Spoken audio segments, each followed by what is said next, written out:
నమస్కారం. ప్రేక్షకులందరికీ శుభోదయం. ఈనాటి శుభయోగం శీర్షికన శుక్రవారం సందర్భంగా దైనందిన జీవితంలో ఎదురయ్యే అనేక రకాలైన సమస్యలు అధిగమించటానికి లలితా సహస్రనామాల్లో ఉన్న ఏ నామాలను పఠించాలో ఇప్పుడు మనం పరిశీలిద్దాం. ప్రధానంగా లలితా సహస్రనామాలలో ఒక ప్రత్యేకమైన నామం ఉంది. ఓం భద్రప్రియాయై నమః. ఈ నామంలో ఉన్న భావాన్ని మనం పరిశీలించినట్లయితే, భద్రప్రియ అని లలితా అమ్మవారిని ఎందుకు కీర్తిస్తున్నామంటే, భద్ర అంటే బంగారము, సువర్ణం అనే అర్థం ఉంది. బంగారాన్ని కొనుక్కునే శక్తి మనకు కలగటానికి లలితా అమ్మవారి పూజ విశేషంగా సహకరిస్తుంది. అందుకే ఆ తల్లిని ఓం భద్రప్రియాయే నమః అంటూ కీర్తిస్తాం. కాబట్టి ఎవరైనా సరే తొందరగా బంగారాన్ని కొనుక్కునే యోగం లభించాలంటే ప్రతిరోజు కూడా ఓం భద్రప్రియాయే నమః అనేటటువంటి మంత్రాన్ని జపించాలి. భద్ర అనే పదానికి చాలా అర్థాలు ఉన్నాయి. అగ్నిని భద్ర అంటారు, బంగారాన్ని భద్ర అంటారు, సూర్యుడిని భద్ర అంటారు, ఏనుగుల్ని భద్ర అంటారు, ఆవు నెయ్యి, సుగంధ ద్రవ్యాలు, శుద్ధోదకము, వీటన్నిటినీ కూడా భద్ర అనే పేరుతో పిలుస్తారు. భద్ర అంటే శుభగుణములు కలిగినది అని అర్థం, మంచి లక్షణాలు కలిగినది అని అర్థం. అంటే మంచి లక్షణాలు కలిగినటువంటి భక్తుల యందు అనురాగాన్ని ప్రదర్శించేటటువంటి తల్లి కాబట్టి లలితా అమ్మవారిని ఓం భద్రప్రియాయే నమః అంటూ మనం కీర్తిస్తాం. 41 రోజుల పాటు ప్రతిరోజు కూడా ఇంట్లో లలితా అమ్మవారి చిత్రపటం దగ్గర దీపాన్ని వెలిగించి ఓం భద్రప్రియాయే నమః అనే మంత్రాన్ని 108 సార్లు పఠించినట్లయితే త్వరలోనే బంగారం కొనుక్కునే యోగం సిద్ధిస్తుందని మంత్రశాస్త్రంలో చెప్పడం జరిగింది. అలాగే లలితా అమ్మవారికి సంబంధించిన ఇంకొక నామం కూడా ఉంది. ఆ నామం ఏంటంటే ఓం భావనా గమ్యాయై నమః. భావనా గమ్యాయై నమః అంటే అర్థం ఏంటంటే, కల్మషాలను విడిచిపెట్టి చిత్తశుద్ధితో ప్రార్థించేటటువంటి భక్తులు లలితా అమ్మవారిని చేరతారని చెప్పడమే ఓం భావనా గమ్యాయే నమః అనే నామంలో ఉన్న అంతరార్థం. అంటే మన భావన సద్భావన అయి ఉండాలి. సద్భావన కలిగినటువంటి భక్తులు చివరగా చేరేటటువంటి గమ్యం లలితా అమ్మవారు కాబట్టి ఓం భావనా గమ్యాయై నమః అంటూ లలితా అమ్మవారిని కీర్తిస్తాం. ఎవరైనా సరే దైనందిన జీవితంలో ఒక పనిని ప్రారంభించినప్పుడు ఆ పనిలో ఆటంకాలు ఎక్కువగా వస్తూ ఉన్నట్లయితే లలితా అమ్మవారిని శుక్రవారం రోజు ఎర్ర కలువ పూలతో, నల్ల కలువ పూలతో, తెల్ల కలువ పూలతో పూజిస్తూ ఓం భావనా గమ్యాయే నమః అనే ఈ నామాన్ని 108 సార్లు పఠించి అమ్మవారికి తీపి పదార్థాలు నివేదన చేసినట్లయితే మనం తలపెట్టిన పనుల్లో వచ్చే ఆటంకాలు అధిగమించవచ్చు. అలాగే నిద్రా సంబంధమైనటువంటి సమస్యలు ఉన్నవాళ్ళు ప్రతిరోజు రాత్రి నిద్రించే ముందు ఓం భావనా గమ్యాయే నమః అంటూ 27 సార్లు పఠించి నిద్రిస్తున్నట్లయితే క్రమక్రమంగా నిద్రా సంబంధమైన సమస్యలు అధిగమించవచ్చు. రాజకీయ రంగంలో అత్యున్నత స్థాయికి ఎదగటానికి కలువ పూలతో లలితాదేవిని పూజిస్తూ ఈ నామాన్ని శుక్రవారం ప్రారంభించి 41 రోజుల పాటు ప్రతిరోజు 108 సార్లు పఠించాలి. అలాగే జీవితంలో ఎలాంటి కష్టం వచ్చినా, ఎలాంటి సమస్య వచ్చినా 27 రోజుల పాటు అమ్మవారి ఆలయంలో ధ్వజస్తంభం దగ్గర దీపం వెలిగించి అమ్మవారి ఆలయంలో ప్రదక్షిణలు చేస్తూ ఓం భావనా గమ్యాయే నమః అనే మంత్రాన్ని పఠించినట్లయితే తీవ్రమైన కష్టాల నుంచి బయటపడటానికి ఈ నామం విశేషంగా సహకరిస్తుందని మంత్రశాస్త్రంలో చెప్పారు. కాబట్టి ఓం భద్రప్రియాయే నమః, ఓం భావనా గమ్యాయే నమః ఈ 2 నామాలు పఠించండి. లలితా అమ్మవారి సంపూర్ణ అనుగ్రహానికి సులభంగా పాతులకండి. రేపటి శుభయోగం శీర్షికన సంకష్టహర చతుర్థి సందర్భంగా ఎలాంటి విధి విధానాలు పాటించాలో, తద్వారా ఎలాంటి ప్రయోజనాలు సిద్ధింపజేసుకోవచ్చో పరిశీలిద్దాం. నమస్కారం.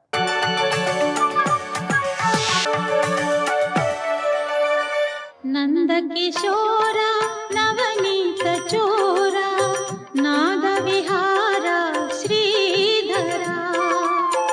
నందకిశోర నవనీత చోర నాద విహార శ్రీధర. మనసుతో మాటతో కూడా ఏది అందదో అది, దానికి ఏం పేర్లు పెట్టంటే అవ్యయము అదొక పేరు, అనాది, ఆది లేనిది అన్నారు కానీ అదేంటో చెప్పలేదు చూడండి. అసన్నరసనేనా అంటూ ఇది కాదని చెప్పి దేన్ని కాదని తీసేయలేమో అది పరమాత్మ అని చెప్పాడు ఇక్కడ. అది విశ్వాతీతం. మరి విశ్వవ్యాపకం ఉన్నప్పుడు మూడేక, ఇది అనగలిగేదే కదా. కనుక అనగలిగే శబ్దాలు 3, అకార ఉకార మకారములు. అనలేనిది దానిపైన, అది అందులో ఉంది. అది ఓం అన్నప్పుడు ఆ పైది. కానీ ఓంకారం ఏం చెప్తుందంటే విశ్వవ్యాపకమైన పరమాత్మని, విశ్వాతీత పరమాత్మని రెండింటినీ తెలియజేస్తుంది అయ్యా అని అక్కడ.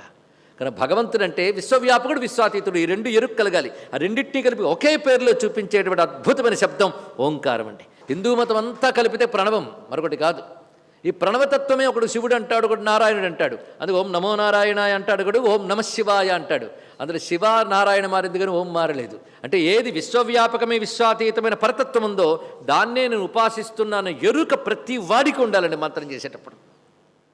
అంతేగాని ఊరికి జడంగా ఇవాళ 1,00,000 చేశాను, 2 లక్షలు చేశాను, చేసినప్పుడు ఏదో కనబడిపోయింది, ఇలాంటివి కాదు. ముందు స్పృహ కలగడం కోసం జ్ఞాత్వా కుర్వీత కర్మాణి అని చెప్పడం కోసం ఇంత విషయం. కానీ ప్రణవానికి ఇంత శక్తి ఉన్నది. పైగా మొదటి 3 సృష్టి స్థితి లయలు. అందుకే ఆ సృష్టి, ఊ స్థితి, లయ. కానీ సృష్టి స్థితి లయలు కూడా అందులో ఉన్నాయి. సృష్టి స్థితి లయలు అంటే తత్కర్తలైన బ్రహ్మ విష్ణు రుద్రుడు ఉన్నారు అందులో. కనుక ప్రణవం త్రిమూర్త్యాత్మకం, త్రికాలాత్మకం, త్రిలోకాత్మకం. దానిపైన తురియ తత్వం ఉందే, అది వాటన్నిటికీ అతీతం. మొత్తం మాండుక్యోపనిషత్తు భాష్యం ఇవాళ మనం చెప్పుకున్నామండి. అందులో మొదట అకార ఉకార మకారములు స్థూల సూక్ష్మ కారణ శరీరాన్ని తెలియజేస్తాయి. తురియం 3 అవస్థలకు అతీతమైన తత్వాన్ని తెలియజేస్తుంది. ఈ స్థూల సూక్ష్మ కారణ శరీరాలే జాగ్రత్త స్వప్న సుషుప్తులకు సంబంధించినవి. ఆ పైన తురియం అవస్థలకు అతీతమైన సమాధి స్థితిని తెలియజేస్తుంది. ఇదంతా మనం చదువుకుంటున్నాం.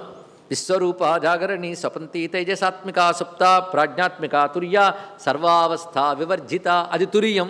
మిగిలిన 3 ఇంత కలిపి ఒక అక్షరంలో మనం ఓం అని అనగలుగుతున్నాం. ఇది అన్నప్పుడు మనలో వివిధమైన యోగ శక్తులు స్పందించడం ఒకటి కాదు. ప్రణవంలో లేనిది లేదు, సర్వం అందులో ఉంది ఇక్కడ. అందుకే ఓమి అదే ఇదం సర్వం, ఓమే సర్వము అని విష్ణు శాస్త్ర భాష్యం రచిస్తూ భగవత్పాదుల వారు మొట్టమొదటి ప్రణవం గురించి చాలా ఉపోద్ఘాతాన్ని చాలా చక్కగా ఇచ్చారు. మాండుక్యోపనిషత్తంతా ఈ వివేచన చేస్తుంది, చిన్నదే కానీ ఈ వివేచన చేస్తుంది. అందుకే ప్రణవం అనగానే మనకు తెలియడం కోసం అర్థాన్ని మనం కొంతమేరకు చెప్పుకోగలిగాం ఇవాళ. అటువంటి ప్రణవతత్వము ఇది వేదవాదులైనటువంటి వారు యజ్ఞదాన తపక్రియల్లో ప్రవర్తింపజేస్తారు ఈ ప్రణవాన్ని.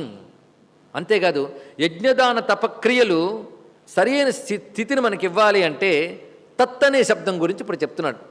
తదిత్యనభిసంధాయ ఫలం యజ్ఞతపక్రియా దానక్రియాశ్చ వివిధా క్రియంతే మోక్షకాంక్షిభి. మోక్షకాంక్ష కలిగిన వారి యొక్క విషయం చెప్తున్నారు. వాళ్ళు తత్ ఇతి, ఓంకారం తర్వాత శబ్దం తత్ అంటే పరమాత్మకు సంబంధించిన 3ంటికి అర్థం. తత్ అనగా అది. అది అనే శబ్దాన్ని మనం అనేక మార్లు చెప్పుకున్నాం. ఇది కానిది అది. ఇది అంటే ఇదం ప్రత్యయం. ఇదమని నువ్వు చూపించగలిగేది ఏదో అదంతా అనాత్మయే. ఇదమని చూపించలేనిదేదో అది ఆత్మతత్వము. ఇదమ్మని చూపించలేవు, వస్తువులను చూపించగలవు, విషయాలను చూపించగలవు ఇదమని. కానీ భగవానుడు వస్తువుల్లో విషయములో ఉంటూనే వాటికి అతీతుడు కదా. కనుక అతీత తత్వాన్ని చెప్పేది తత్, అనిర్వచనీయ వస్తువుని తెలియజేస్తుంది. చితి తత్పద లక్ష్యార్థ అనే మాటలు కూడా మనం చెప్పుకుంటున్నాం. అది తత్ పదము. ఒక విధంగా భగవద్గీత భాష్యం, విష్ణు శాస్త్ర భాష్యం, లలితా శాస్త్ర భాష్యం ఇన్నిట్లా అనిపిస్తుంది కదా. అందుకే భగవద్గీత జ్ఞానంతో మీరు ఏ అనుష్ఠానం చేసినది పరిపూర్ణమవుతుంది కనుక దీన్ని మించిన గ్రంథం లేదని చెప్పుకోవడం ఎందుకండి. భగవద్గీత జ్ఞానం ఇది మొత్తం వేదం యొక్క జ్ఞానం. కనుక వేదమతాన్ని అనుసరించే ప్రతి వారికి కూడా భగవద్గీత జ్ఞానం ఉండాలి. ఉంటేనే వాళ్ళు ఏం చేస్తున్నారో ఎందుకు చేస్తున్నారో అర్థమవుతుంది. ఇక్కడ క్రమంగా సర్వశ్రేష్టమైన సాధన కోసమే వినియోగించుకోవడం కూడా తెలుస్తుంది. కనుక తత్ అనే శబ్దము ఎంత విశేషమంటే దీనితో ప్రారంభమవుతూనే గాయత్ర్యాది మంత్రములన్నీ చెప్పబడుతున్నాయి. తత్ ఇది అనభిసందాయ ఫలం యజ్ఞతపక్రియా క్రియంతే.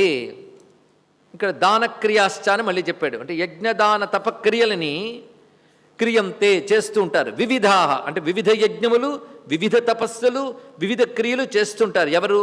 మోక్షకాంక్ష కలిగిన వారు తత్ అని చేస్తారట. తత్తని ఎలా చేస్తారంటే ఫలం అనభిసంధాయ, అది అన్వయం. తదిత్యనభిసంధాయ ఫలం అంటే అనభిసంధాయ ఫలం అంటే ఫలాభిసంధి లేకుండా అన్నారు. ఫలాభిసంధి లేకుండా అనే మాటకు అర్థం ఫలాకాంక్ష లేకుండా అని అర్థం. ఇక్కడ అంటే ఫలం కోరుకోకుండా మోక్షకాంక్ష కలిగినటువంటి వారికి ఈ తచ్చబ్దం వల్ల, ఎందుకంటే తత్ అనగానే అది కదా, అదంటే ఇది కాదు కదా, ఇది అంటే లౌకికమైన ఫలాలే కదా, అది చెప్తున్నాడు ఇక్కడ. లేదండి స్వర్గఫలం నాకు దూరంగా ఉంది కూడా అది అంటానంటే అక్కడికి వెళ్తే ఇదే అంటావు, అంతే కదా. మేడ మీద అన్నప్పుడు అక్కడ అంటావు, అక్కడికి వెళ్తే ఇక్కడే అంటావు కదా, అక్కడికి వెళ్ళాక ఇక్కడే అంటావు. అలాగే అక్కడ కూడా ఇక్కడ లాంటిదే, అక్కడ కూడా ఇక్కడ లాంటిది. అంటే ఈ లోకం ఎలాగో ఆ లోకం అలాగా. ఇంతకంటే ఎక్కువ సుఖం ఉండొచ్చు, ఇంతకంటే తక్కువ దుఃఖం ఉండొచ్చు, కానీ ఏ లోకమైనా కూడా ఇదం, అది తెలుసుకోవాల్సింది. కానీ ఇదం అక్కర్లేదు నీకు. ఎవరికి? నీకంటే నాకు నీకు కాదు. ఇక్కడ సత్వబుద్ధి కలిగి పరమాత్మ కావాలనుకునే వారికి ఇదం అక్కర్లేదు కదా. వాళ్ళకి కావాల్సిందేది తత్. అందుకే వాళ్ళ కర్మల్లో ఇది కాదు కావాల్సింది, అదే కావాలి, అదే కావాలి, అదే కావాలనే భావం తత్ అనే శబ్దం వల్ల వచ్చింది అన్నాడు. తత్ అంటే అది, అంటే బ్రహ్మము, అనిర్వచమైన బ్రహ్మమే ప్రధానం. కానీ మోక్షకాంక్ష కలిగిన వారు యజ్ఞదాన తపక్రియలని వివిధములుగా చేసినప్పటికీ ఫలం అనభిసంధాయ, ఫలాన్ని కోరుకోకుండా, ఫలమయందు దృష్టి లేకుండా మోక్షకాంక్ష కలిగిన వారు ఇది చేస్తారు. తత్ ఇతి, ఏం మాట అండి ఇక్కడ, తదిత్యనభిసంధాయ, ప్రారంభంలోనే తత్ ఇతి అంటే అది ఇది అని అన్నాడు. మళ్ళీ ఆ మాట చూడండి, ఇతి అంటే ఇది కదా, ఇతి సంస్కృతం, ఇది తెలుగు, ఎంత దగ్గరగా ఉన్నదో రెండిటికి కూడా. తత్ ఇతి అది ఇది అని ఫలాకాంక్ష లేకుండా యజ్ఞదాన తపక్రియలను వివిధములుగా మోక్షకాంక్ష గలవారు చేస్తారు. ఇది వాక్యానికి అర్థం.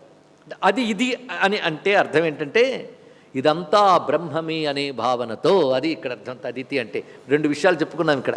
మొదట మోక్షకాంక్ష కలగారు వరక వారి దృష్టి తత్తు మీద ఉంది, ఇదం మీద లేదు. కనుక ఏ కర్మలు చేసినా మోక్షకాంక్ష మాకు ప్రధానము, దాన్ని ఉద్దేశించి చెయ్యాలి కనుక ఈ కర్మను చేస్తున్నాము అని చేస్తుంటారు కనుక దాన్ని సూచిస్తుంది తత్ అనే శబ్దము, ఒక అర్థం. రెండవది తత్ ఇతి అంటే తత్తనే చెప్పబడే బ్రహ్మ ముందు అతీతం అనుకుంటున్నాను, అది నిజానికి సర్వము అదే, అది తప్ప మరొకట్లేదు, ఇది అంతా పరమాత్మయే, బ్రహ్మై వేదం సర్వం అనే మంత్రములన్నీ ఇక్కడ తెలియబడుతున్నాయి.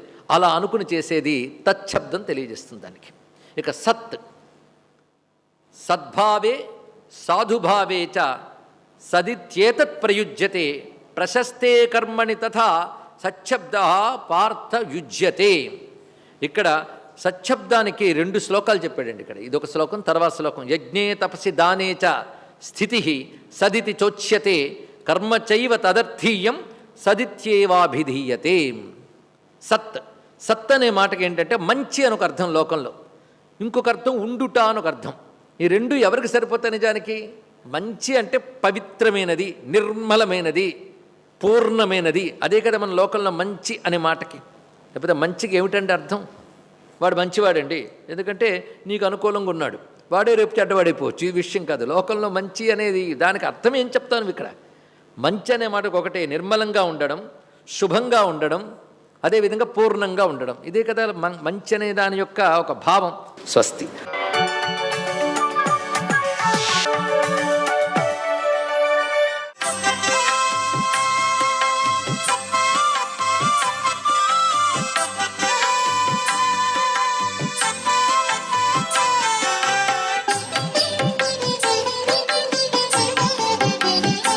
ఓం నమో నారాయణాయ, ఓం నమశివాయ, శ్రీమాత్రే నమః.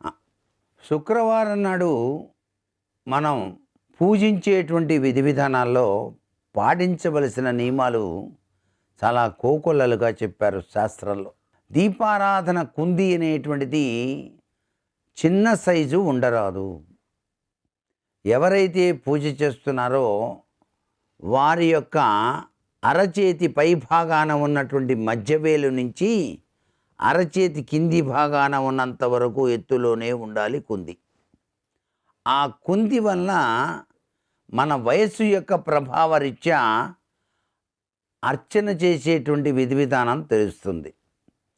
ఆ కుందిలో 5 ఒత్తులు కానీ 3 ఒత్తులు కానీ వేసే వెలిగించాలి. మొట్టమొదటిసారిగా మాత్రం ఆవు నెయ్యిని ఉపయోగించి తరువాతనే ఒత్తులు వేసి వెలిగించేటువంటి సాంప్రదాయ లక్షణాన్ని పాటించాలి. శుక్రవారం నాడు చేసేటువంటి పూజలో లక్ష్మీకి ప్రీతికరమైనటువంటి పుష్పాలు, ఎరుపు రంగు పుష్పాలు, తెలుపు రంగు పుష్పాలు తప్పనిసరిగా వినియోగించాలి. నైవేద్యంలో మాత్రం ఆవు నెయ్యిని ఉపయోగించి అన్నపు పరమాన్నం, ఆవు పాలతో చేసినది నైవేద్యంగా సమర్పించి 10 మందికి గనక ఆ ప్రసాదాన్ని గనక పంచినట్లయితే ఆ ఇంట సిరుల తల్లి తన దివ్యవంతమైన అనుగ్రహాన్ని ప్రసాదిస్తుంది. లక్ష్మీ కటాక్ష సిద్ధి కోసం తామర పూసలతో చేసినటువంటి మాలికను లక్ష్మీదేవి యొక్క చిత్రపటానికి అలంకరణ చేసి తామర పుష్పము అనేటువంటిది లక్ష్మీ పాదాల వద్ద సమర్పించి తామర పూసల మాలికతో గనక లక్ష్మీ మంత్రాన్ని గనక మీరు పఠించినట్లయితే సర్వవిధ శ్రేయోదాయకవంతమైన అష్టలక్ష్మి స్వరూప తత్వం మీకు కలిగి తీరుతుంది. అందుచేతనే తామర పూసల మాలికను ప్రతి ఒక్కరూ కూడాను తమ యొక్క శరీరం పైన ధరించుకోవచ్చు అంటోంది శాస్త్రం. అంత గొప్ప విశేషం ఆ యొక్క పద్మపూసల మాలికలో దాగిన పరమార్థం. సర్వే జనా సుఖినో భవంతు.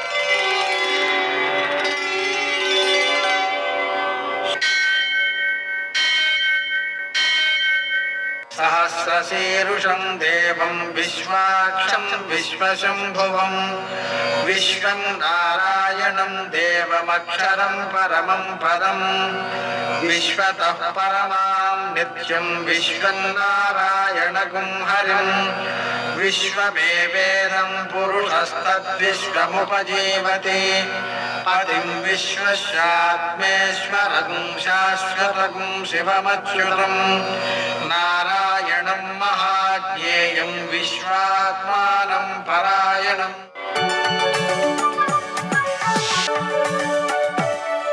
సూర్యశౌర్యమథేందురింద్రపదవీ సన్మంగళం మంగళం.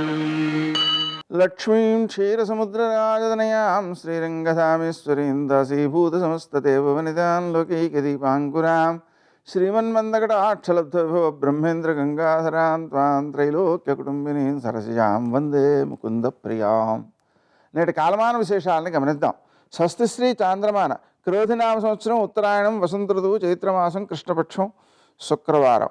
సూర్యోదయం 5:57 సూర్యాస్తమయం 6:31 తిథి విధియ ఉదయం 7:44 వరకు. నక్షత్రం అనురాధ రాత్రి 3:38 వరకు. వర్జం ఉదయం 6:34 నుంచి 8:15 వరకు. దుర్ముహూర్తం ఉదయం 8:28 నుంచి 9:18 వరకు. మరల మధ్యాహ్నం 12:39 నుంచి 1:29 వరకు. అమృతకాలం సాయంకాలం 4:41 నుంచి 6:22 వరకు. రాహుకాలం శుక్రవారం కాబట్టి ఉదయం 10:30 నుంచి 12 గంటల వరకు. అష్టకవర్గు రీత్యా శుభప్రదమైన సమయం ఉదయం 11:20. నేటి విశేషం శుక్రవారం. అలాగనే మత్స్య జయంతి మతాంతరంలో మత్స్య జయంతి సందర్భంగా మత్స్యావతారాన్ని పూజ చేయడం ద్వారా జ్ఞానం సిద్ధిస్తుంది, ఉత్తమ సంతానం కలుగుతుంది. అలాగనే శుక్రవారం కాబట్టి లక్ష్మీనారాయణ పూజ మారేడుదలాలతో చేయడం ద్వారా, లక్ష్మీ అష్టోత్తర శతనామ స్తోత్రాన్ని 108 సార్లు పారాయణ చేయడం ద్వారా, లక్ష్మీ హృదయం 5 సార్లు, కనకతారాస్తవం 3 సార్లు పారాయణ చేయడం ద్వారా మనకు లక్ష్మీదేవి యొక్క అనుగ్రహం, అనుభవయోగ్యమైన సంపద వృద్ధి చెందేలా అవకాశం ఏర్పడుతుంది. లలితాదేవికి తెల్లని పువ్వులతో అర్చన చేసి పాయసం నివేదన చేసిన, లేకపోతే నిమ్మకాయ పులిహోర నివేదన చేసిన శుక్రగ్రహ దోషాలని మనం అధిగమించగలుగుతాం. విశేషించి అమ్మవారి అనుగ్రహం కలుగుతుంది. శుక్రవారం అమ్మవారికి చాలా ప్రీతికరం కాబట్టి ఆ ఆరాధన విశేషమైన సత్ఫలితాలను అందజేస్తుంది. నేటి ఆణిముత్యాలు.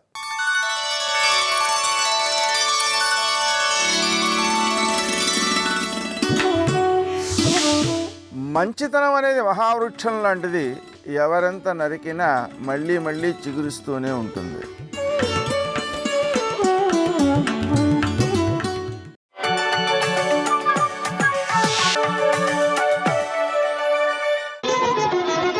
జయ జయ జయ జయ జయ శ్రీ హనుమా, జయ జయ జయ జయ ప్రభుదయ గనుమా. సుందరకాండ మీరు ఒక్క శ్లోకం చదివి కళ్ళు మూసుకుంటే హనుమ చెట్టు మీదకి ఎక్కువ కాయ తినకుండా ఎలా ఉండగలిగారు అని మీకు ఆశ్చర్యం వేసి, ఏమి హనుమత్ సౌందర్యం మహానుభావుడిదే. అందుకే ఆయన పాదాలు పట్టుకున్న, ఆయన పేరు చెప్పినా, ఇన్ని కీర్తించినా, స్తోత్రం చేసినా బుద్ధిర్బలం యశో ధైర్యం నిర్భయత్వ మరోగత అజాడ్యం వాక్పటత్వం చ హనుమత్ స్మరణాత్ భవేత్. ఆయన్ని స్మరించినంత మాత్రం చేత అన్ని గుణములు కలుగుతాయి. అందున హనుమత్ స్మరణం అత్యంత అవసరం. ఎందుచేత అంటే జాతి జడత్వాన్ని పొందింది. జడత్వము అంటే ప్రతిస్పందించేటటువంటి శక్తిని కోల్పోవడం.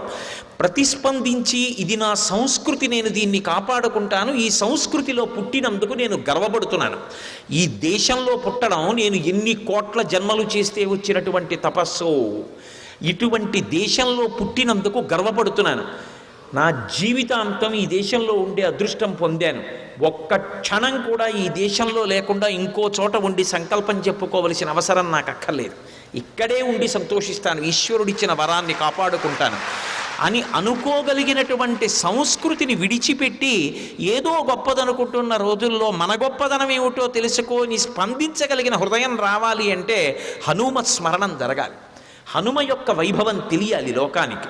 దానికి సుందరకాండ పారాయణ, సుందరకాండ శ్రవణము, సుందరకాండ పఠనము అత్యంత ఆవశ్యకములు. సంస్కృతిని నిలబెట్టగలిగినది ఏది అంటే శ్రీరామాయణమే. అందుకే మనుష్యుడుగా ఎంతకాలం బ్రతుకుతాడు అంటే రామాయణం బ్రతికున్నంతకాలమే. రామాయణం బ్రతికుండడం అంటే రామాయణం చదువుకున్నంత కాలమే. రామాయణం ఏదో ఒక సంప్రదాయంలో ఉన్న వాళ్ళ హక్కు కాదు, ఒకరి సొత్తు కాదు. రామాయణం మనుష్యుడిగా పుట్టిన ప్రతివాడికి చెందినటువంటి వస్తువు. రాముడు నరుడిగా వచ్చాడు తప్ప రాముడు ఒక సంప్రదాయానికి చెందినవాడిగా రాలేదు. అందుకే రామాయణం రాముడు అందరికీ ఆదర్శనీయుడు తప్ప ఎవరో కొందరికే చెందినవాడు రాముడు అనుకుంటే అంతకన్నా పొరపాటైన విషయం ఇంకొకటి ఉండదు.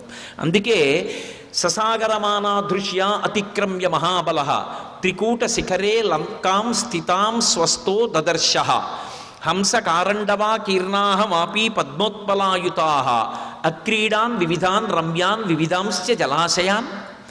అబ్బో ఏమి వర్ణనలు చేసేశారో మహానుభావుడు అసలు ఆ లంకా సౌందర్యం గురించి.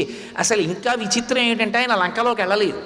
ఇదంతా ఎక్కడి నుంచి చూస్తున్నారంటే లంబపర్వత శిఖరం మించి చూస్తున్నారు, త్రికూటంలో ఉన్నటువంటి లంకని ఎత్తు మించి చూసినప్పుడు కనపడిన విశేషం చెప్తున్నారు.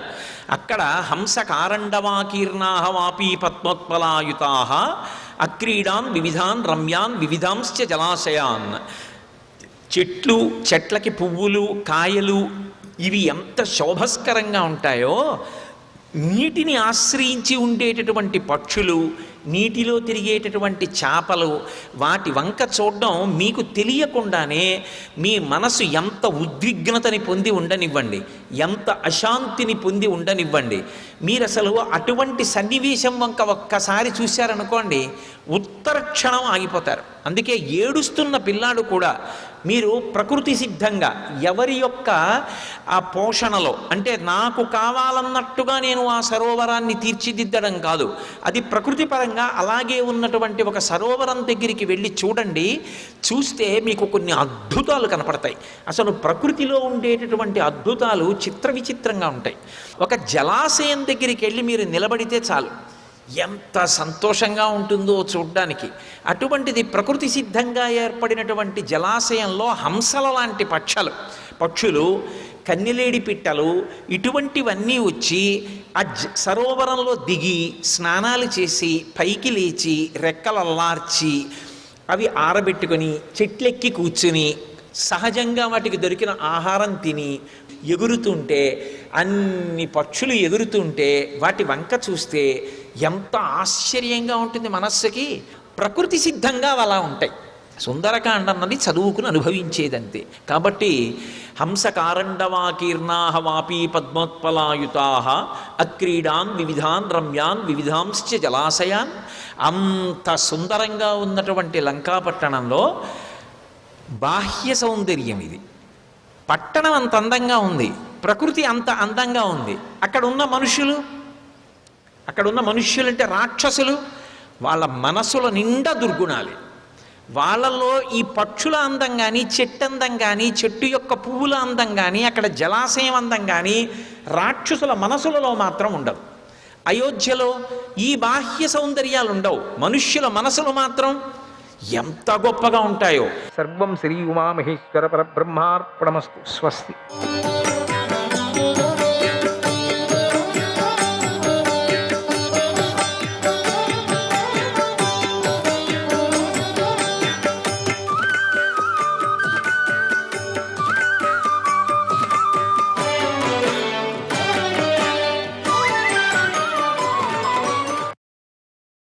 మహాత్ముడైన భీష్ముడు, ద్రుపదడి పుత్రుడైన శిఖండియే నాకు మృత్యు అని చెప్పాడు.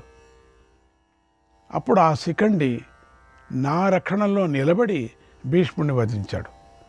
కనుక నేను నీ రాజ్య ఆధిపత్యాన్ని అంగీకరించటం లేదు. ఆధిపత్యాన్ని నాకు అక్కర్లేదు. నువ్వు కీడును కావాలని కోరుకుంటూ జూదమాడావు. స్వయంగా నీచులు చేసే పాపకర్మలు చేసి ఇప్పుడు మా ద్వారా శత్రువులను వధించాలని చూస్తున్నావు. పాచికలు ఆడటంలో ధర్మహీనమైన దోషాలు ఎన్నో ఉన్నాయి. వాటిని సహదేవుడు చెప్పగా నువ్వు విన్నావు. కానీ నువ్వు దుర్జనులు ఇష్టపడే ఆ జూదాన్ని విడిచిపెట్టలేదు. దానివల్లనే మేమంతా నరకం లాంటి ఈ బాధ పడవలసి వచ్చింది. మేమెంత దుఃఖిస్తున్నామో గ్రహించు. నీ వల్ల మేము పొందిన సుఖము కొంచెం కూడా లేదు. ఎందుకంటే నువ్వు జూదమనే మత్తులో పడి మా గురించి పట్టించుకోవటం లేదు. మా బాధను నువ్వు తెలుసుకోవటం లేదు. నువ్వు ఓ పాండవ, నువ్వు స్వయంగా వ్యసనపరుడువై మమ్ములను అనరాని మాటలతో నిందిస్తున్నావు. మేము దెబ్బతీసిన శత్రుసేన బాగా చితికిపోయిన శరీరాలతో నేల మీద పడి ఆక్రోశిస్తుంది. తెలుసా? నువ్వు అంత క్రూరమైన పనిని మా చేత చేయించావు. దానితో పాపం కలుగుతుంది, కౌరవుల నాశనము జరుగుతుంది. ఉత్తర దిక్కువారు, పడమటి దిక్కువారు చనిపోయారు. తూర్పు దిక్కున వారు కూడా నశించారు. దక్షిణ దిక్కున ఉన్నవారు నరకబడ్డారు. మన పక్షంలోనూ శత్రుపక్షంలోనూ రణభూమిలో ఉన్న యోధులు సాటిలేని పరాక్రమాన్ని ప్రదర్శించారు. ఓ రాజా, ఈ మాట మళ్ళీ చెప్తున్నాను విను. జూదమాడావు నువ్వు. కనుక నీ వల్లనే రాజ్యం నశించింది. నీ వల్లనే మాకు బాధ కలిగింది. నువ్వు ఇంకా క్రూర వాక్యాలనే అంశాలతో మమ్మల్ని పొడిచి మరింత బాధ పెడుతున్నావు. నువ్వు అల్పభాగ్యుడవు, మాకెంతో కోపం తెప్పిస్తున్నావు అంటూ అర్జునుడు అత్యంత కఠినంగా మాట్లాడాడు. ఎప్పుడూ మాట్లాడలేరు. ధర్మరాయ మనసులో ఉండేది కక్కేశాడు, అర్జునుడు మనసులో ఉండేది కక్కేశాడు. ఎప్పుడైనా బయటపడాలి కదా, బయటపడింది. అంత ఓర్పుగా ఉండిన ధర్మరాయ బయట చెప్పుతూనే అర్జునుడి కోపం రాకుండా ఉంటుందా? వచ్చింది. తర్వాత అయ్యా, నేను నిష్ఠూర వాక్యాలను పలికి పాప పని చేశాను అని పశ్చాత్తాపడ్డాడు. నిట్టూర్పులు విడుస్తూ ఊర నుండి కత్తిని తీశాడు. వెంటనే పక్కనే ఉన్న కృష్ణుడు ఇలా అన్నాడు, ఓ అర్జున, ఏమిటిది? మళ్ళీ ఊరలోంచి కత్తిని ఎందుకు తీశావు? మళ్ళీ నీకే సందేహం వచ్చిందో చెప్పు. నీ పని పూర్తి అయ్యే మార్గాన్ని నేను చెబుతానన్నాడు. ఆ మాటలు విని అర్జునుడు ఎంతో దుఃఖిస్తూ, కృష్ణ, నేను చెయ్యరాని చెడు పనిని చేశాను, మొండిగా ప్రవర్తించాను, అందుకు నన్ను నేనే చంపుకుంటానన్నాడు. అన్నయ్యని ఇంత మాట్లాడా నేను, ఆయన మనసు నొప్పి చేశాను. ఇన్నేళ్ళు ఒక్కరోజు ఒక్క మాట ఆడలేదు. ఇప్పుడు మాట్లాడాను, ఆయన నొప్పించాను. అన్నయ్య కాదు, మహారాజు ఆయన. ఇక నేను బతికుండి ఏం ప్రయోజనం, నేనే చచ్చిపోతానన్నాడు. ఆ మాట విని శ్రీకృష్ణుడు ఇలా అన్నాడు, ఓ అర్జున, ఈ ధర్మరాజును పరుషంగా మాట్లాడి నువ్వు తీవ్ర వేదనకు లోనయ్యావు. నువ్వే అయ్యావు. అన్యాయంగా మాట్లాడావు. నిన్ను నువ్వే చంపుకోవాలని అనుకుంటున్నావు. కిరీటి, ఇది సజ్జనులు పాటించే మార్గం కాదు. ధర్మస్వరూపుడైన నీ పెద్దన్నను ఈరోజే చంపి ఉంటే నువ్వు ఏమయ్యేవాడివో గ్రహించు. ఏమయ్యేవాడివి నువ్వు చంపేసాడంటే? నరకం దొరికేది నీకు. ఏమీ చెయ్యలేక నువ్వు మరణించి ఉండేవాడవు. అట్లేమైనా ఒకవేళ చేసిందంటే నువ్వు చూస్తూనే మరణించేవాడివి. నువ్వేమీ చేయాల్సిన పని లేదు. ధర్మం చాలా సూక్ష్మమైనది. దాన్ని అర్థం చేసుకోవటం చాలా కష్టం. పోనీ నిన్ను నువ్వు చంపుకుంటే భ్రాతృహత్యను మించి ఘోరమైన నరకంలో పడతావు. కనుక అర్జున, ఇప్పుడు నీ గుణాలను నువ్వే పొగుడుకో. దానితో ఆత్మహత్య చేసుకున్నట్లే అవుతుంది అన్నాడు. తనను నమ్మిన భక్తుణ్ణి భగవంతుడు ఇలా అనేక రకాల ఉపాయాలతో రక్షిస్తూ ఉంటాడు. అర్జునుడు చేసిన తప్పే. ఏమి ధర్మరాయ ఎందుకు అనకూడదు? ఆయన పెద్ద ఆయన, మహారాజా, ఆయనకి అన్ని హక్కులు ఉన్నాయి. ధృతరాష్ట్రుడు ఎంత చేశాడు, అందరూ వినలేదా మాట? అట్లనే పెద్ద ఆయన అనటంలో తప్పేముంది? కర్ణుడిని చంపి రాలేదే అని బాధపడ్డాడు, దాంట్లో తప్పేముంది? అందుకని ఇంకా పౌరుషం ఎక్కనీని కూడా చేశాడు. మహారాజులు మాట్లాడే మాటల్లో 5-6 అర్థాలు ఉంటాయి. నింద ఎక్కడవుతుంది? అది నింద కాలేదు, అది ఎప్పటికీ నింద కాదు అది. కానీ ఆ అర్జునుడు చేసిందే తప్పు. ఇప్పుడు నేను ధర్మరాజు చేసింది తప్పు అని చెప్పడం లేదు, అర్జునుడు చేసింది తప్పు. భక్తుడైన అర్జునుడు తొందరపడి తప్పును చేస్తుంటే భగవంతుడైన శ్రీకృష్ణుడు దాన్ని సరిదిద్దటం చేస్తున్నాడు. గమనించండి, ఇక్కడ అర్జునుడు మాటిమాటికి తప్పు చేస్తున్నాడు. మొదట్లో ధర్మరాజును చంపుతాన్నాడు, అప్పుడు వద్దన్నాడు, ఎన్నో నీతులు చెప్పాడు. తర్వాత ఇప్పుడు తన్ను తానే చంపుకుంటున్నానని అప్పుడు కూడా స్వామి నీతి బోధించాడు. మంచి పనే, నేను తప్పు చేశాను అనటంలోనూ రక్షించాడు. నేను తప్పు చేయలేదు, నువ్వే తప్పు చేశావు అని అన్నయ్యని తిట్టినప్పుడు రక్షించాడు. ఆ మాటలు విని అర్జునుడు, కృష్ణ అలాగే అని ధనుస్సును వంచి ధర్మరాజుతో, రాజా విను అంటూ ఇలా అన్నాడు, పినాకపాణి అయిన శివుడు తప్ప నన్ను మించిన ధనుర్ధారి మరొకడు లేడు. అంటే తను తానే పొగడుకుంటున్నాడు, పాపం పరిహారం కాని అని. ఆ మహాత్ముడి అనుమతితో నేను క్షణకాలంలో ఈ చరాచర జగత్తంతా సంహరించేస్తాను. నేను దిక్పాలకులతో పాటు దిక్కులన్నిటినీ జయించి నీ వశం చేశాను. నా బలం వల్లే నువ్వు తలపెట్టిన రాజసూయ యాగం భూరి దక్షిణలతో పూర్తి అయ్యింది. నీకు దివ్య సభ లభించింది. నా చేతిలోని బాణాలు పదునైనవి. ఆ బాణాలను ఎక్కుపెట్టిన నా ధనస్సు విశాలమైనది. నా పాదాలలో రథ ధ్వజ చిహ్నాలు ఉన్నాయి. నేను యుద్ధభూమిలో నిలబడితే నన్నెవరూ గెలవలేరు. ఉత్తర, పడమటి, తూర్పు, దక్షిణ దిక్కుల వారు మరణించారు. ఇప్పుడు ఇంకా కొద్ది మంది సంసప్తకులు మాత్రమే మిగిలి ఉన్నారు.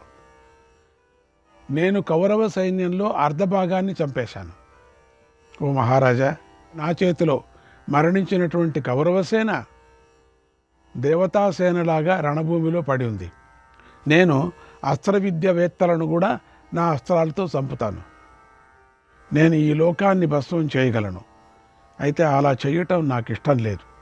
కృష్ణ, జయాన్ని లభింపజేసేది భీకరమైనదైన ఈ రథాన్ని ఎక్కి యుద్ధభూమికి వెళదాం. ఇక సూతపుత్రుడైన కర్ణుణ్ణి చంపుదాం. ధర్మరాజు ఈరోజే తప్పకుండా ఆనందించాలి. ఆయనకు ఆనందం కదా చేయాల్సింది. అలసిపోయారు, దెబ్బలు బాగా తిన్నాడు. ఆ దెబ్బలు బాగా తినటంతో బుద్ధి చెడిపోయింది. ఇంకా అప్పుడప్పుడే బాణాలంతా పీకుతున్నారు. ఆ సన్నివేశం అర్థం చేసుకున్నాడు అర్జునుడు. ఇక అయింది చాలు, మనం వెళదాం, ఇంకా కృష్ణ మనం వెళ్ళిపోదాం. ఇక వెళ్ళి కర్ణుడిని చంపటం ఒకటే మనకు. ఎందుకంటే నేను ఈరోజే రణభూమిలో కర్ణుడిని చంపుతున్నాను అని అర్జునుడు ధర్మరాజుతో మళ్ళీ ఇలా అన్నాడు, ఓ ధర్మరాజా, ఈరోజు కర్ణుడి తల్లి పుత్రహీనురాలవుతుంది, పుత్రుణ్ణి పోగొట్టుకుంటుంది. లేదా కర్ణుడి ద్వారా కుంతి ఒక కుమారుణ్ణి మాత్రమే, అంటే నన్నే కోల్పోతుంది. ఇది సత్యం అని ప్రతిజ్ఞ చేశాడు. కుంతి ఎట్లయినా కానీ పుత్రహీనుడైపోతుంది. ఈరోజు అక్కడ కర్ణుడు పోయినా కుంతికి పుత్రహీనం, నే పోయినా పుత్రహీనురాలు అవుతుంది అని చెప్పాడు. ఈరోజు ఎందుకంటే కర్ణుడిని జయించేది కష్టం కూడా ఉంది అక్కడ. కానీ ఈరోజు యుద్ధభూమిలో నా బాణాలతో కర్ణుడిని చంపకుండా మాత్రం ఈ కవచాన్ని వదిలిపెట్టను అన్నాడు. తర్వాత అర్జునుడు శస్త్రాన్ని వింటిని విడిచిపెట్టాడు. కత్తిని ఒరలో పెట్టుకున్నాడు. బాధతో తల వంచి చేతులు జోడించాడు. ధర్మరాజుతో మళ్ళీ ఇలా అన్నాడు. బాధతో ఏడుస్తూ తల వంచి పాదాలు పట్టుకుంటూ మహారాజుతో చెప్తున్నాడు, ఓ మహారాజా, నన్ను అనుగ్రహించు. నేనన్న మాటలను నన్ను క్షమించు. నేనన్న ఈ మాటలను నువ్వు సమయానికి తగిన విధంగా అర్థం చేసుకుంటావని నమ్ముతున్నాను. నీకు నమస్కారం. ఇక ఆలస్యం కాదు, వెంటనే యుద్ధం జరుగుతుంది. కర్ణుడు ఇటే వస్తున్నాడు. నేను అతడికి ఎదురు వెళతాను. భీముణ్ణి రణభూమి నుండి విడిపిస్తాను. ఓ రాజా, నీకు సంతోషం కలిగించడం కోసమే కదా నా జీవితం అంకితమై ఉంది. ఇది సత్యం. నేను ఎన్ని మాటలు చెప్పాను నీకోసమే అని. ఇది సత్యం అని అర్జునుడు ధర్మరాజు పాదాలను పట్టుకొని క్షమించమనే ఎంతవరకు లేయలేదు. పైకి లేచాడు. తర్వాత అప్పుడు ధర్మరాజు అర్జునుడి మాటలు విని శయ్య మీద నుండి లేచాడు. మెల్లగా లేచాడు. మనస్సులో దుఃఖిస్తూ అర్జునుడితో ఇలా అన్నాడు, ఓ అర్జున, నేనే సరిగా ప్రవర్తించలేదు. అందువల్లనే నీకు ఎన్నో కష్టాలు కలిగాయి. కనుక నా శిరస్సును ఇప్పుడే ఖండించు. నువ్వు మంచి పని చేశావు, అప్పుడు కత్తి తీసింది బయటికి. నన్ను ఖండించు. నాకే సిగ్గుగా ఉంది. మీ అందరికీ కష్టాలు. నేనే పెద్ద తప్పు చేశా. నేను పాపాత్ముణ్ణి. నాకు పాప వ్యసనాలు ఉన్నాయి. నేను మూర్ఖుణ్ణి, సోమారిని, పిరికివాడిని. పరిగెత్తొచ్చాను చూడు. పెద్దలను అవమానిస్తాను, పరుషంగా మాట్లాడతాను. నా నిష్ఠూరమైన మాటలను నువ్వు ఇంకెంతకాలం సహిస్తావు, పాటిస్తావు? ఎన్నో మాటలు నేనన్నా అని ఎప్పుడూ నువ్వు మాట్లాడలేదు. ఈరోజు మాట్లాడావు. అప్పుడే మాట్లాడేంటే ఇంతవరకు వచ్చేదే కాదు. పర్వాలేదు. కనుక పాపాత్ముడనైన నన్ను వధించు అని తల వంచేశాడు. వధించు, లేదా నేను ఇప్పుడే అడవికి వెళతాను. నేను లేకుండా నువ్వే సుఖంగా ఉండు. మహాత్ముడైన భీముడు రాజు అవుతాడు. నాకిక రాజ్యం వద్దు. ఇప్పుడు కోపంతో నువ్వు పలికిన పరుష వచనాలను కూడా నేను సహించలేను. ఎందుకంటే నేను యుద్ధం నుంచి వచ్చేశాను. నేను వీరుడు అనిపించుకోలేదు. మీరందరూ అనిపించుకున్నారు. నేను ఒక్కడనే. ఎంత బాధపడ్డాడో అనేది అనేశాడు. బాధపడుతున్నాడు. ఓ వీరా, భీముడు రాజు అవుతాడు. ఇది నిజమగుగాక. ఇంత పరాభవానికి గురి అయ్యాక నేను బ్రతకటమే వృథా అని ధర్మరాజు వెంటనే పైకి లేచాడు. ఆయనకు చాలా అవమానమైంది అర్జునుడు పలికినటువంటి పరుష మాటలు. అడవులకు వెళ్ళడానికి సిద్ధపడ్డాడు. అప్పుడు కృష్ణుడు ధర్మరాజును నమస్కారం చేసి ధర్మరాజుకు తానే నమస్కారం చేశాడు. ఇలా అన్నాడు, మహారాజా, ఇప్పుడు నువ్వు ధర్మరాజు కాదు, మహారాజు నువ్వు. ఓ మహారాజా, అర్జునుడు సత్యసంధుడు. గాంధీవం విషయంలో అతడు చేసిన ప్రతిజ్ఞ నీకు తెలుసు. గాంధీవాన్ని ఎవరూ ఏమీ అనకూడదు. గాంధీవాన్ని ఇతరులకు ఇయ్యమని ఎవరైనా అంటే అర్జునుడు అతడిని వధిస్తాడు. అది ప్రతిజ్ఞ. అది నీకు తెలిసినప్పటికీ కూడా నువ్వు ఈ మాట అనేసావు. నువ్వు ఈరోజు అతడి కోపం తెప్పించే మాటలను మాట్లాడావు. ఎన్ని మాట్లాడినా పడ్డాడు. గాంధీవాన్ని ఇంకొకరికి ఇచ్చేసే అన్నవే. దాంతో కోపం వచ్చింది. దాంతో అర్జునుడు తన సత్య ప్రతిజ్ఞను కాపాడుకోవలసి వచ్చింది. అప్పుడు నా మాట ప్రకారమే నిన్ను అవమానించాడు. ఎందుకంటే అది అవమానించటంలో నరికినట్టుగా శబ్దం. అది పెద్దవాళ్ళు ఏదైనా అన్నప్పుడు ప్రతిజ్ఞ చేసిన సందర్భాల్లో అది ఎవరైనా అన్నప్పటికీ వాళ్ళకి నరకటానికి అయ్యలేదు పెద్దవాళ్ళు. కాబట్టి వాళ్ళని అవమానించటం అది నరికినట్టుగా. అది నేను చెప్పాను కాబట్టి అట్లా మాట్లాడాడు. నేను నరికినట్టుగా నీకు ఇప్పుడు అన్నావే, లేచావే, వెళ్ళిపోతా నేను చచ్చినట్టే అన్నావు కదా, చాలా అంతే. ఓ రాజా, గురువులను అవమానించటం వధించటంతో సమానమైన ఉంది. కాబట్టి నువ్వు సత్యాన్ని రక్షించటానికై నేను అర్జునుడు చేసిన ఈ తప్పును మన్నించు. మేమిద్దరూ చేసింది, నాది కూడా ఉంది దీంట్లో తప్పు. మహారాజా, మేమిద్దరము నిన్ను శరణు కోరుతున్నాం. నీ పాదాలను ఆశ్రయిస్తున్నాం. మమ్మల్ని క్షమించు. పాపాత్ముడైన కర్ణుడి నెత్తురును ఈ రోజున రణభూమి త్రాగుతుంది. ఇది సత్యం. ఈ రోజున నువ్వు కర్ణుడు మరణించినట్లుగానే భావించు. నువ్వు ఎవరి చావును కోరుతున్నావో వారి జీవితం ఈరోజు అంతమైనట్లే అని తెలుసుకో అన్నాడు. ఆ మాటలు విని ధర్మరాజు నమస్కారం చేస్తున్న కృష్ణుణ్ణి హడావిడిగా పైకి లేపాడు. చేతులు జోడించి ఇలా అన్నాడు, ఓ అచ్యుత, నువ్వు చెప్పింది నిజం. వాస్తవానికి ఈ తప్పంతా నాదే. గోవిందా, నన్ను ఓదార్చి ఆనందింపజేశావు. మాధవ, ఘోర వ్యసనం నుండి ఈ రోజున మేము బయటపడ్డాం. మేమిద్దరము నిన్నే దిక్కుగా భావించాము స్వామి. అజ్ఞాన మోహంలో పడిన మా ఇద్దరినీ నువ్వు ఈ వ్యసన సాగరం నుండి తరింపజేశావు. నీ బుద్ధి అనే తెప్పను ఆశ్రయించిన మేము అమాత్యులు రక్షకులతో సహా ఈ దుఃఖ సముద్రాన్ని దాటగలిగాం అన్నాడు ధర్మరాజు అని చెప్పాడు సంజయుడు. శ్రీకృష్ణాయ పరమాత్మనే నమః. 71వ అధ్యాయం. సంజయుడు ధృతరాష్ట్రుడికి ఇలా చెప్పాడు, ఓ మహారాజా, శ్రీకృష్ణుడు ధర్మరాజు మాటలను విన్నాడు. తర్వాత అర్జునుడితో మాట్లాడాడు. ఆ సమయంలో అర్జునుడు కృష్ణుని మాట ప్రకారం ధర్మరాజును నిందించి పశ్చాత్తాపడుతూ దీనుడైపోయాడు. కృష్ణుడు ఆ అర్జునుడిని చూసి నవ్వుతూ ఇలా అన్నాడు, ఓ అర్జున, ఇలా అయిపోయావేమిటి? ఎందుకు ఇట్లా అయిపోతున్నావు? నువ్వు పదునైన కత్తితో ధర్మరాజును చంపేస్తాననే ఆవేశంలో ఊగిపోయావు కదా. మరి ఇప్పుడు ధర్మరాజును స్వల్పంగా తిరస్కరించినందుకే ఇలా దుఃఖిస్తున్నావేమిటి? నిజంగా ధర్మరాజును కనుక చంపి ఉంటే ఏమైపోయేవాడివి? నువ్వు ఇలా శాంతించేవాడివా? ధర్మస్వరూపం ఇంత క్లిష్టంగా ఉంటుంది. ధర్మస్వరూపమే ఇంత కష్టమైంది. ఆయన ధర్మరాజు కాదు, ఆయన ధర్మమే ఈ ప్రకారంగా నిల్చున్నాడు. ఆయన దాన్ని గ్రహించడం చాలా కష్టం. అంటే ఈయన్ని గ్రహించటం, ఈయన్ని అర్థం చేసుకోవటం కష్టం. ధర్మ సూక్ష్మాలు చాలా కష్టం. విశేషించి ధర్మం యొక్క సూక్ష్మ స్వరూపాన్ని మందమతులు అసలు తెలుసుకోలేరు. నువ్వు మందమతి, అందుకని నీకు తెలియదు. నువ్వు ధర్మగతిని తెలుసుకోకుండా నీ పెద్దన్నను చంపితే మాత్రం తప్పకుండా ఘోరమైన నరకంలో పడిపోయేవాడివి.